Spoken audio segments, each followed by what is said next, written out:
Grace be unto you and peace from God our Father and from the Lord Jesus Christ. I was glad when they said to me, let us go into the house of the Lord. And I'm Father Steve Sellers. That was Dot, my rescue puppy. And this is a brief daily message of hope. I come across people every so often who question one of the big tenets of the Christian faith, our belief in miracles. And many people say, well, people don't rise from the dead. And no one is summoned back to life. No one does that anymore. No one has ever really done that. And no, the dead don't come back to life. And I sort of smile at that because I truly, in my life, some of the best friends I've ever had were dead. Let me explain that. It sounds funny when a priest says that, but it's really true. I had a very small group of very, very good friends in one of my parishes in East Texas. And when I got to that parish, I said, we want to introduce you to the rest of the club. They're all dead.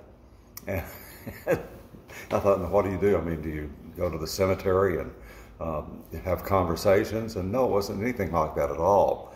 These were a group of men primarily, but there were some women in the group too, who referred to themselves as dead people who'd been given a chance to live.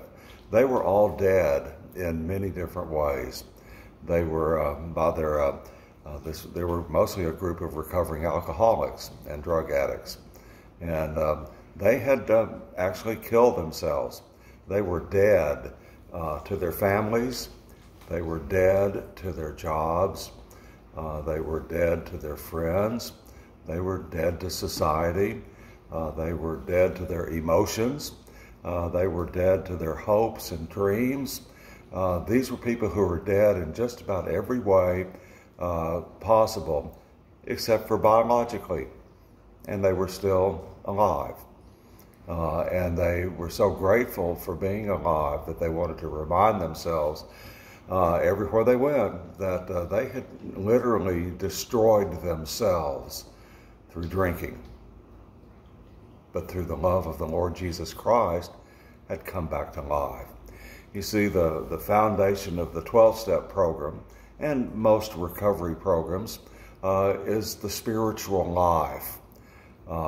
And indeed, the 12-step program was helped to be formed in the 1930s. An Episcopal priest was involved with Bill W. and Dr. Bob when it was put together. And the goal was to take away the addiction to alcohol with an addiction to the program, and ultimately with an addiction to God.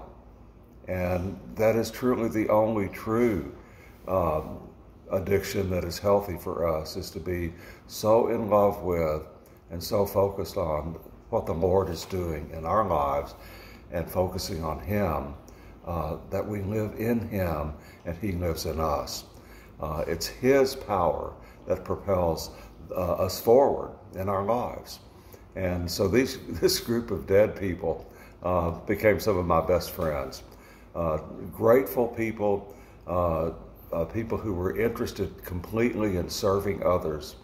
They had, by necessity, died to themselves and were living in the power of the Lord.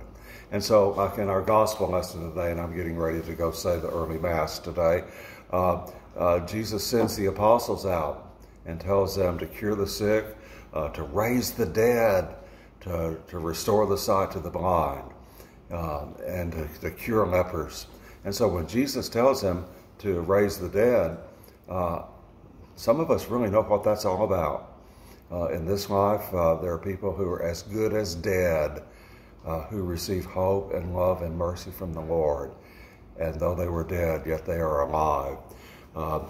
In John chapter 11, Jesus says these words to Martha in Bethany after her brother Lazarus had died. He says, I am the resurrection and the life.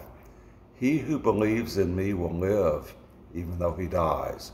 And whoever lives and believes in me will never die. Some of us know what that's all about, and my friends, the dead people, certainly do.